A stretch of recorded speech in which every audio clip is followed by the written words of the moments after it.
So hello guys, no, for today's video natin kukumpara tayo ng saging natin, macro tsaka yung direct nating tanim. So ayun, ito na, nakasurvive nisa sa uod guys, no. Ayan, gumanda na ulit yung dahon. So ito bali 4 months. So ayun, no, 4 months siya. So ikukumpara natin yung laki nila sa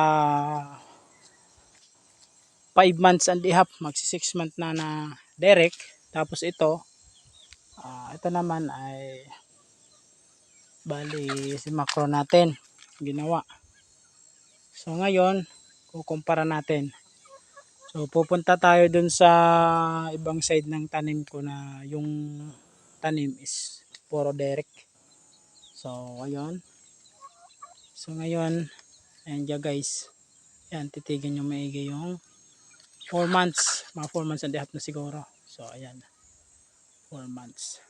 So tara dun sa tara dun sa ating direct na tanim. Para at least guys meron kayong makuha ng idea, tapos yung kung ano ba yung magandang itanim. So siguro guys, kung sa akin pag magpaparami kayo, siguro magsisimula pa lang kayo, no. Siguro mga 5 puno pa lang. So direct nyo na. Yun yung suggestion ko, yung suggest ko na lang is direct na lang. Kasi yun nga, nagsisimula pa lang kayo. Pero pag once na marami na, tapos may available na kayo na subwal, pagkukunan na, pwede nang gawin na macro. So yun na lang.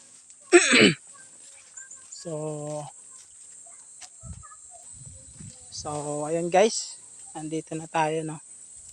So salamat sa magandang panahon. So ayan guys, yung 6 magsi 6 month. So ayan, kung titingnan nyo sila. So meron lang talagang dalawa doon na maganda lang talaga yung ano niya. Pero yung kung titingnan mo yung ito, ayan, kung titingnan mo yung ito sa 6 month nila, medyo maliit doon sa 4 months guys, no. So ayan, nakita nyo naman doon kanina kung pagkakaiba nila. So ayan.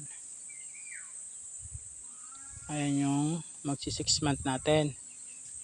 So halos sabay silang tinanim yan guys. Kaso nga lang yung subwal nila medyo, yung iba malaki na. Ito malaki talaga to subwal. Iba naman maliit. So ayun. So meron lang talaga nangingibabaw na dalawa rito. Ayan yung ganda talaga guys. So ayan guys, nakita nyo kung yung ano yung comparison ng ano nila. Nag-compare tayo about compare.